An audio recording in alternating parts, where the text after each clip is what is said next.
Muy buenos días, amigos televidentes, bienvenidos a Pensamiento Crítico en este 31 de mayo, aproximándonos al cierre del primer semestre de 2017. En este día tendremos al doctor Fander Falconi, ministro de Educación, para hablar sobre la política de educación a implementarse en los próximos 4 años y cuál va a ser la visión en cuanto a esta política de educación.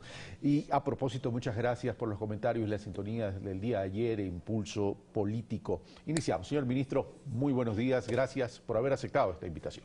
Carlos, un placer estar en tu programa. Encantado. Bueno, iniciemos. Uno de los principales factores para erradicar la pobreza de forma estructural definitivamente es la educación. Con Fander Falconi, hoy ministro de Educación, hemos hablado que el propio Simón Bolívar decía el camino hacia la equidad es la educación. En ese sentido, ¿qué papel va a jugar la educación estos próximos 4 años? ¿Hay pilares ya construidos durante los 10 años anteriores? ¿Hay que fortalecerlo? ¿Hay que corregir? ¿Cuál va a ser la visión? Carlos, primero un breve comentario a lo que tú acabas de decir. En efecto, la construcción de capacidades humanas, es decir, educación, salud, el pago de los impuestos, la posibilidad de generar un trabajo digno, son los elementos sustantivos para una reducción de pobreza y generación de inclusión en una sociedad democrática. Efectivamente, tenemos un reto mayúsculo en el Ministerio de Educación y estoy muy contento de haber asumido esa cartera de Estado. Creo que la educación es la base fundamental de una sociedad y la construcción de las capacidades humanas de nuestros niños, de nuestros jóvenes, es un reto importantísimo. En los últimos 10 años se ha avanzado muchísimo. Yo, como académico, como hacedor de política pública en la Secretaría Nacional de Planificación y Desarrollo en su momento, hice el seguimiento a lo social.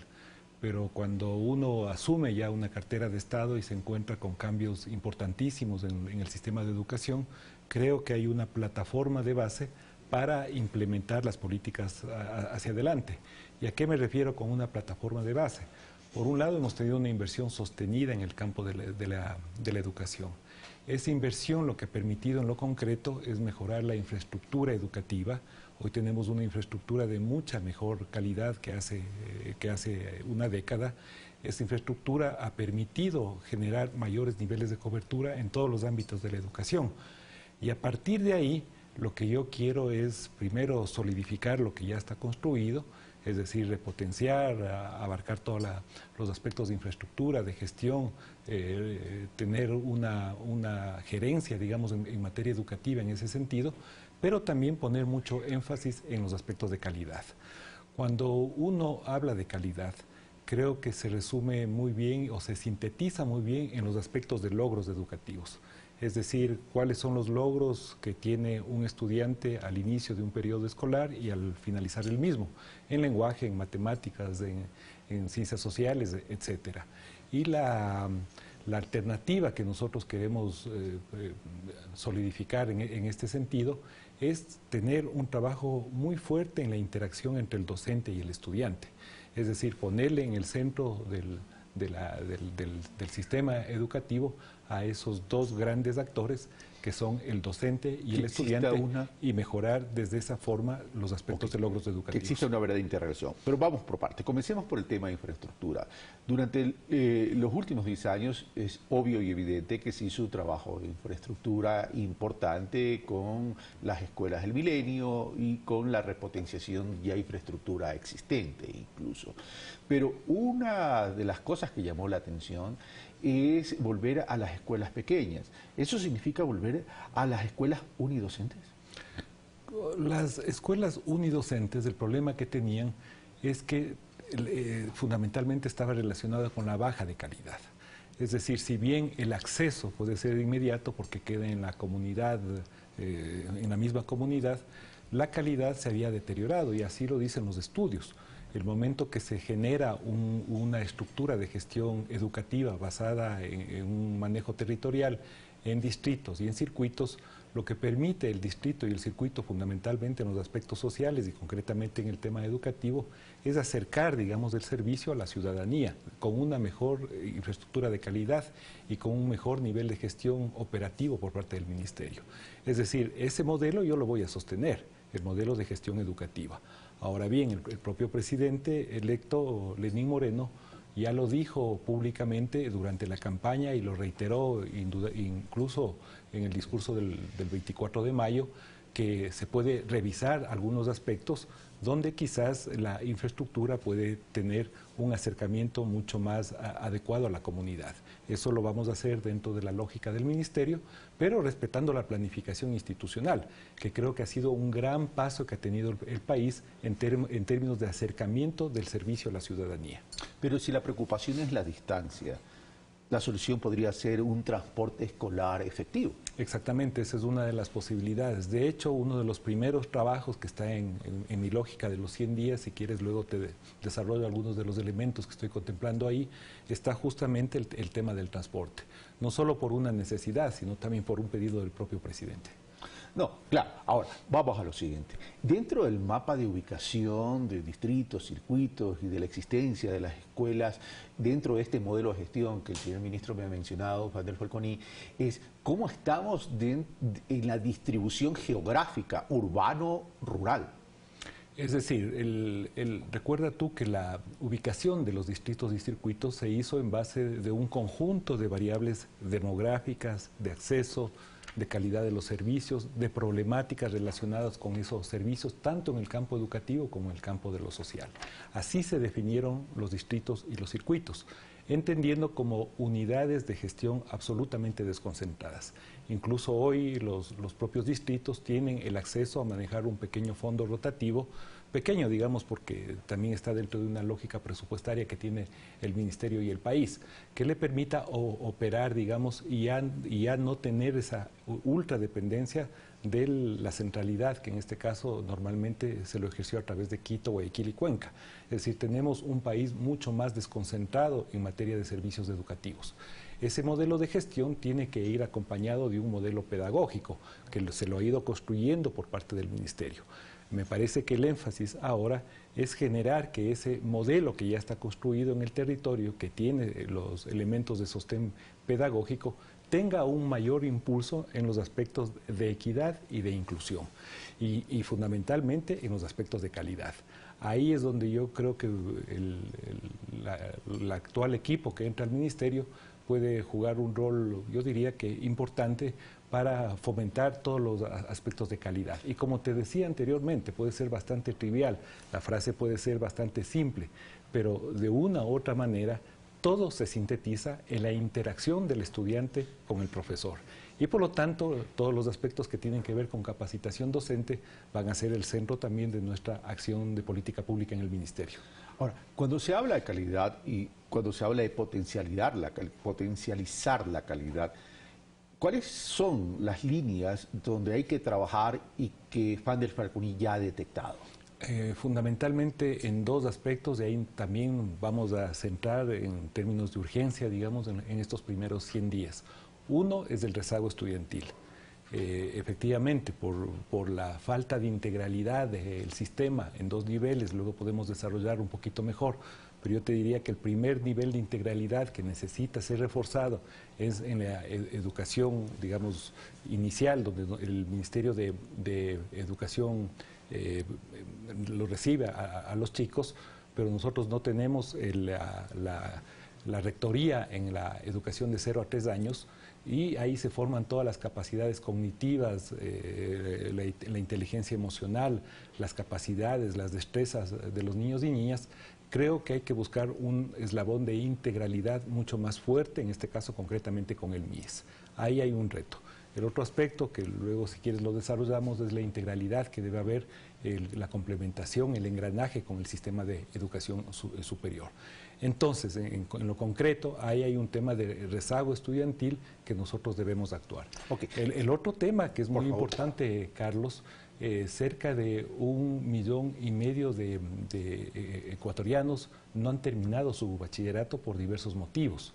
Hay una deserción importante. Hay una deserción importante que obedece a aspectos de mercado de trabajo, de aspectos laborales, obedece a aspectos de embarazos adolescentes, a problemáticas sociales diversas, relacionadas tanto con aspectos sociales o con aspectos del mundo del trabajo, y ahí también vamos a poner una especial atención.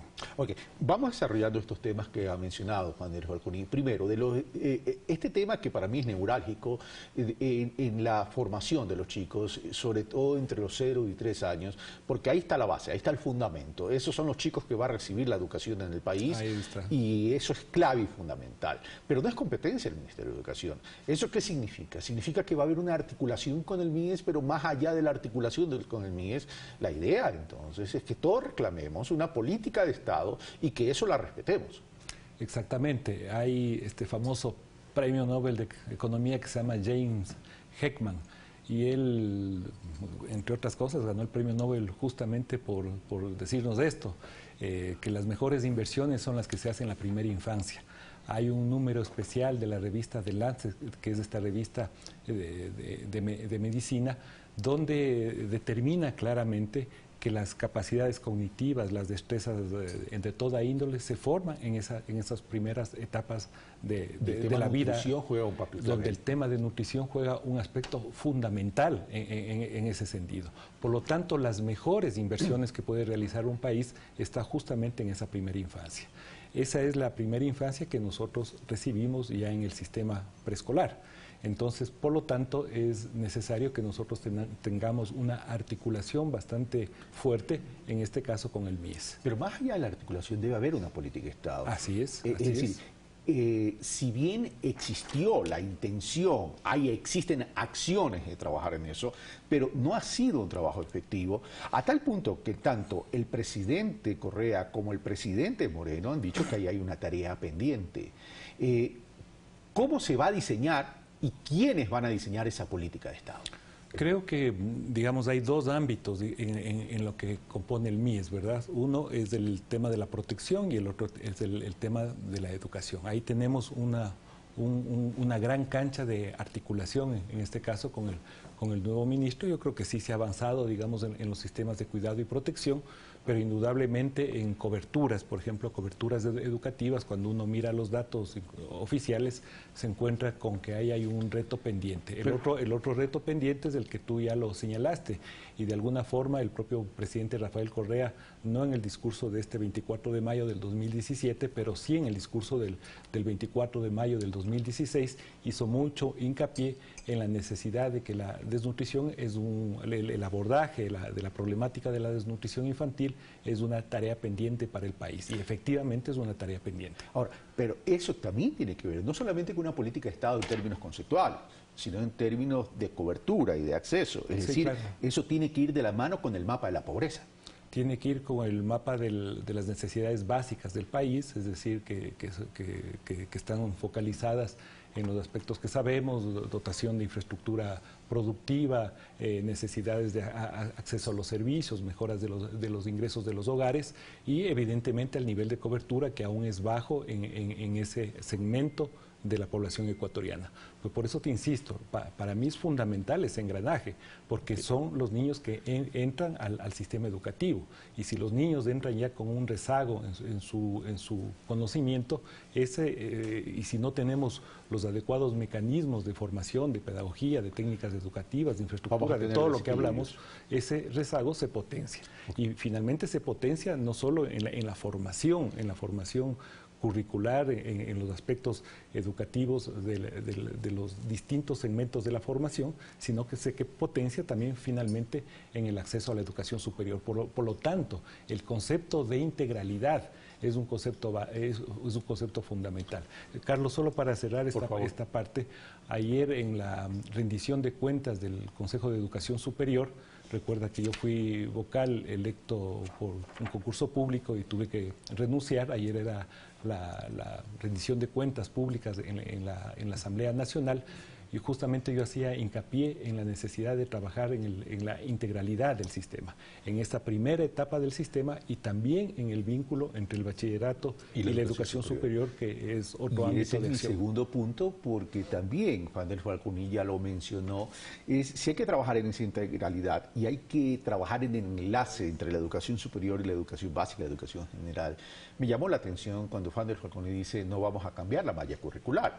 Entonces, ¿dónde está el desfase en ese enlace?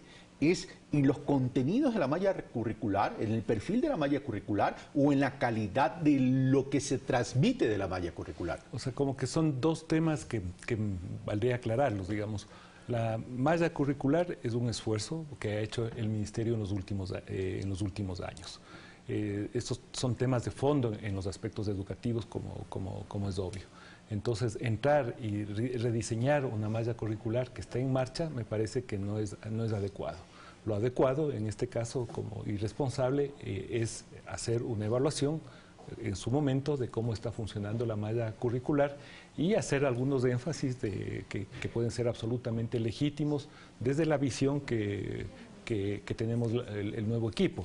Por ejemplo, a mí en lo particular me gustaría que esa malla tenga un énfasis sumamente fuerte en los temas ambientales, justamente por mi formación académica. El otro tema tiene que ver con ese engranaje entre el bachillerato y el sistema de educación superior.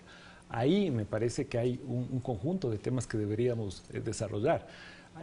¿Cuáles? Primero, no es solo un tema de oferta y demanda. Es decir, un tema de acoplamiento, digamos, entre el número de bachilleres que salen y el número de jóvenes que ingresan al sistema universitario.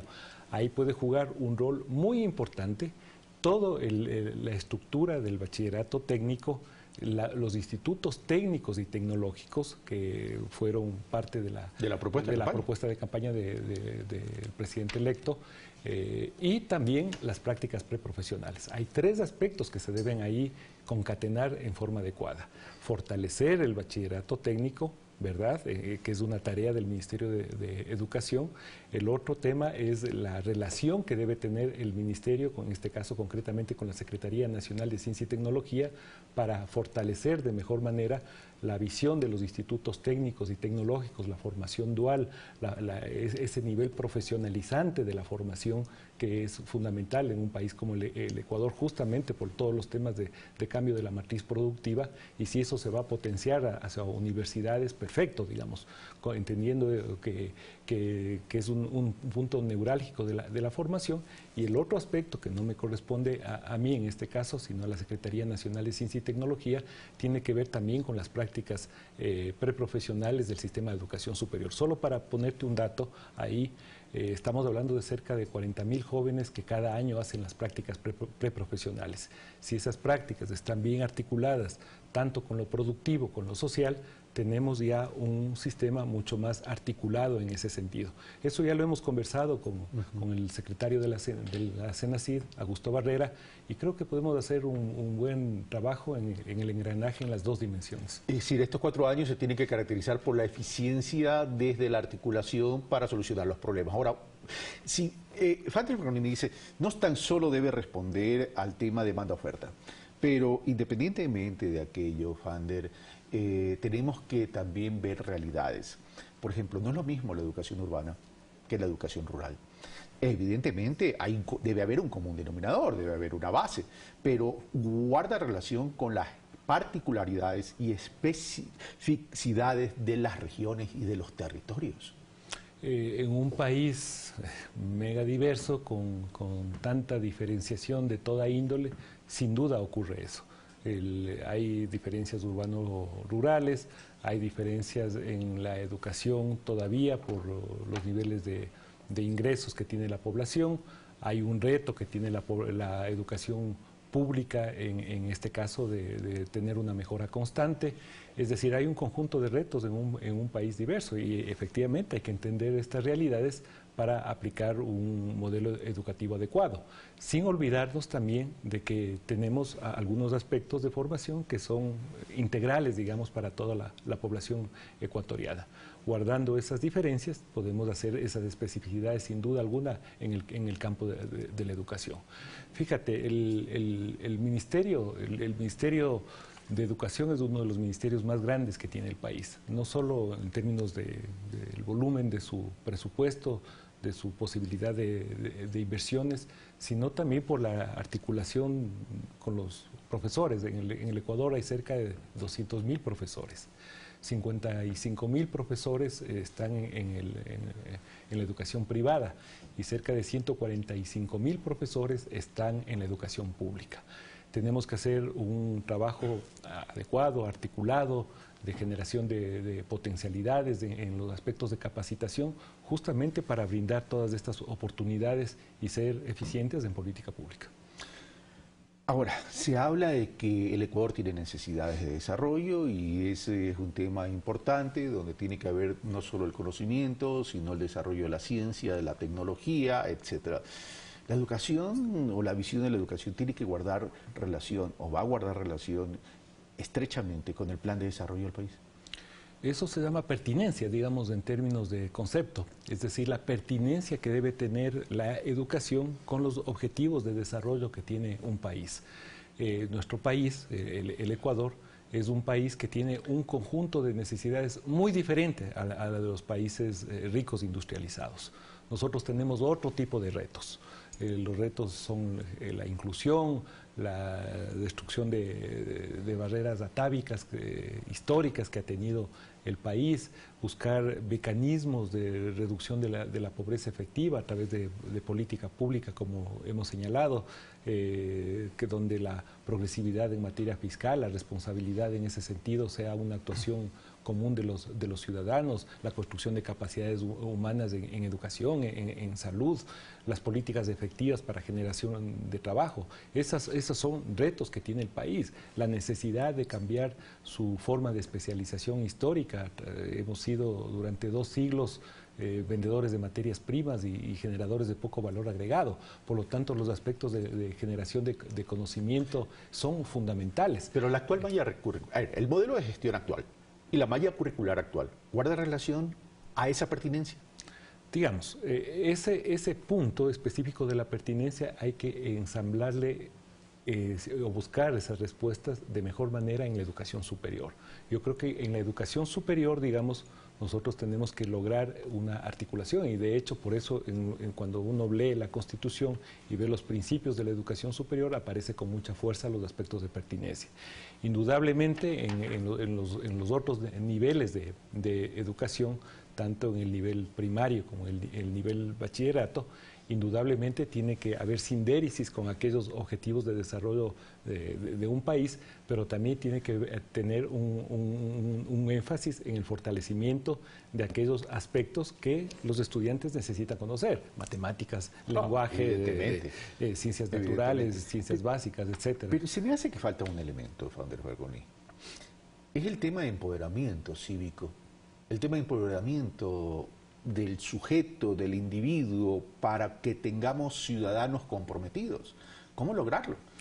Ahí nos referimos a una comunidad educativa y eso es un aspecto fundamental. Cuando hablamos de comunidad educativa, nos estamos refiriendo a las familias en primer lugar, en sus distintas padres, madres de familia, que actúan en el sistema de educación y tienen preocupación, además es una realidad y además una preocupación bastante positiva. Yo el día lunes estuve en la ciudad de Guayaquil y la preocupación de los padres y madres de familia es absolutamente positiva. Los elementos que ellos te señalan, los consejos, las charlas, los puntos, es importantísimo escucharles a ellos. Entonces hay un elemento fundamental. El otro es justamente la comunidad de los docentes. Estamos hablando de 144.000 profesores y profesoras, la mayoría son mujeres en el caso de los docentes y pedagogas en el país, que evidentemente es una piedra angular de cualquier proceso de cambio. Y el otro indudablemente es la comunidad, la valoración de la educación, la valoración de que una sociedad educada es una sociedad que se desarrolla a futuro, que se potencia. La educación es la base angular de cualquier proceso de cambio y de cualquier modelo societal. Entonces tenemos que valorar la educación y la educación pública en el Ecuador tiene que convertirse en la mejor educación del mundo. Esa debe ser nuestra aspiración y tenemos todas las potencialidades y capacidades. Tenemos sentada una base en los últimos 10 años y como en este caso, como equipo que entra al ministerio, tenemos el anhelo de potenciar todo lo logrado y lograr una educación de excelencia y de calidad. ¿Cuáles son los rubros o los elementos para los próximos 100 días que esta nueva administración en el Ministerio de Educación ha considerado? Yo te resumiría en 3. 1, actuar sobre el rezago estudiantil. 2, ir hacia el bachillerato, tomando en cuenta este dato que yo te daba, de esta cifra tan fuerte, digamos, de que 1,5 millones de ecuatorianos no han terminado el bachillerato. Entonces vamos a implementar todos aquellos aspectos que tienen relación con ello. Y tercero, un plan nacional de lectura. Esto lo vamos a articular con el Ministerio de Cultura, lo hemos hablado, ya estamos coordinando los equipos. Solo un dato ahí nuevamente, el diario El Telégrafo hace algún par de años sacaba un dato que es bastante dramático. En el Ecuador se lee la mitad de un libro al año. Para tener una idea, en Colombia se lee un promedio de 18 libros al año y en los países ricos cerca de 40 libros al año. Es decir, los ecuatorianos leemos poco. Y esto es un tema que hay que atacar con mucha fuerza. Eso se trabaja desde la base. Y se trabaja desde la base. Y desde el hogar también, porque si los padres y madres leen, los niños también lo hacen. ¿Y qué pasa con la investigación? Estamos enseñando a nuestros chicos a investigar. Es decir, recuerda... A tener pensamiento y análisis crítico. Creo que cuando uno tiene una educación de calidad, evidentemente libera el pensamiento. Digamos, la parte de la criticidad viene dado por la buena educación. Si tú tienes un buen docente que te desafía a pensar, a no aceptar lo que tú estás leyendo, a cuestionar, a evitar este concepto de la clase magistral, donde uno se para al frente de un alumnado a enseñar y a que todo el mundo tome nota en una educación absolutamente memorística, evidentemente no vamos a lograr ese sujeto cuestionador, esa persona que genera innovación, capacidades críticas. Yo creo que se van preparando cada vez mejor. Y por eso te decía, si hay algo que podemos nosotros poner énfasis, es justamente en esa interacción entre estudiante y docente, y eso pasa por la formación y la capacitación permanente de nuestros docentes. Ese es otro tema que lo podríamos conversar. En este momento la capacitación está fundamentalmente en una de las universidades emblemáticas. Fíjate, el Ecuador no tenía una universidad como la UNAE, que está en el Cañar, la universidad que forma a los pedagogos y a los docentes del país. Sin embargo, digamos, cuando uno mira la trayectoria de la universidad, los primeros graduados los vamos a tener ventajosamente en el año 2018, es decir, no es un pero, sino es una realidad. Por lo tanto, frente a las necesidades que tiene el país de formación, nosotros tenemos que buscar también otro tipo de mecanismos. Yo creo que ahí hay que articular de mejor manera con toda la oferta pedagógica que tiene el país, tanto en lo público como lo privado, y también generar otras formas de innovación en términos de formación, como los mecanismos en línea, etcétera, que se pueden también trabajar ahí. Pero estos nuevos graduados responden a una nueva generación de docentes. El tema es, ¿va a incrementar la planta de docentes o va a haber un cambio generacional? Bueno, el cambio generacional ya se lo viene haciendo, recuerda, en general en el ámbito de lo social. Viene ocurriendo ese cambio de perfil profesional, y tenemos ahora un conjunto de maestros absolutamente competentes en la mayoría de los casos. Puede haber sin duda aspectos, digamos, que no son parte del comportamiento general, pero el comportamiento general del maestro es increíble. Hablar con los maestros, personas absolutamente motivadas, dedicadas, con nuevos procesos muy esperanzadores por lo que ha pasado en el país. Yo estuve el día lunes en el Centro de Educación Especial Manuel Espejo, que lleva el nombre de esa gran educadora, médica, enfermera que tuvo el país, y es increíble encontrarte en una unidad educativa con pedagogos, con especialistas, con terapeutas, para tratar justamente problemas ligados con la educación especial. Y cuando vas a los datos del INEVAL, el Instituto Nacional de Evaluación Educativa, y revisando ayer la estadística, te encuentras que tiene 153 de estos centros en el Ecuador. ¡Qué maravilla!, ¿no? O sea, tenemos una plataforma muy distinta, y cuando hablas con los maestros dedicados a este tipo de formación, con una mística y vocación, entonces te da mucho ánimo para seguir adelante y entender que sí puede haber un proceso mayor de transformación en el sistema educativo. Sin embargo, el Ministerio de Educación es un monstruo en términos de tamaño, sí, y se ha caracterizado porque hay mucha presencia política al interior del Ministerio de Educación, y no hablo de la política educativa, hablo de la política de intereses partidistas incluso, lo cual puede afectar la gobernabilidad en términos de la ejecución de un modelo de gestión efectivo. ¿Cómo está esa gobernabilidad y cómo construir esa gobernabilidad? Yo creo que hay que, efectivamente, hay un tema. Yo recibo llamadas todos los días a veces incluso en ciertos tonos, de la necesidad de poner a tal o cual persona en los distritos. Y yo respondo siempre: déjenos trabajar de una manera técnica y organizada en el territorio. Es decir, incluso el propio presidente electo nos dio un mensaje bastante claro a los nuevos ministros: no hagamos cambios, aquí no estamos refundando el país, somos parte de un proyecto político que está en 10 años. Evidentemente hay muchos nuevos desafíos y hay formas de abordar esos nuevos desafíos que son muy distintas a los últimos 10 años, perfecto, pero somos parte de un constitutivo. Por lo tanto, hay que tener un respeto a los compañeros y compañeras que están ejerciendo los puestos, en este caso, de gestión educativa en los distritos. No porque hay una llamada de teléfono lo vamos a cambiar el día de mañana. Primero vamos a evaluar el funcionamiento y operatividad, la gestión, la gerencia, la dedicación en los aspectos educativos, el cumplimiento de los temas de infraestructura que debe haber en el territorio, el compromiso frente a las denuncias ciudadanas, es decir, si hay una denuncia ciudadana, saber resolver en forma efectiva y rápida. Todos esos aspectos tienen que ser evaluados antes de cualquier tipo de remoción. Entonces, lo que yo aspiro es a que nos dejen, en general, trabajar en el sector social, porque tenemos grandes ilusiones de hacer un buen ministerio. Y ya para terminar rapidito, Fander, que ya me están diciendo que es tiempo, ¿ya todos los profesores están en la planta permanente de docencia o todavía hay profesores con contratos temporales? No, hay profesores con contratos temporales. Se han hecho los concursos, se han formalizado esos concursos, vienen concursos también en marcha dentro de una lógica de un flujo educativo que tiene que irse renovando y generando año a año.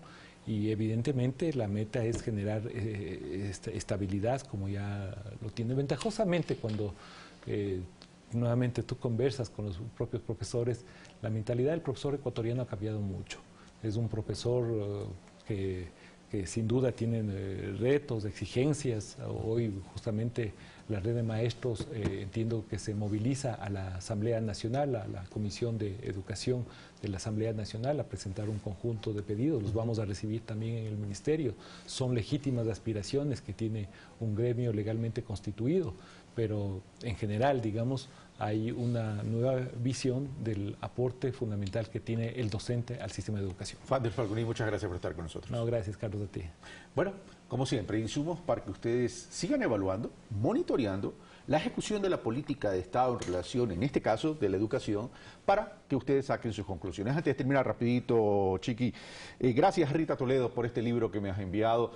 El Dios de todo, lo voy a leer con especial interés, y también por la invitación para este día sábado en la Universidad Católica de Santiago de Guayaquil, donde será el lanzamiento a las 10:30. Lamentablemente no podré asistir porque el día sábado estoy complicado acá en Quito, pero en todo caso, buen viento y buena mar, Rita, felicitaciones. Ya hablaremos para una entrevista sobre tu libro. Un fuerte abrazo. Esto fue Pensamiento Crítico, soy Carlos Rabascal, yo los espero el día de mañana con más Pensamiento Crítico. Gracias.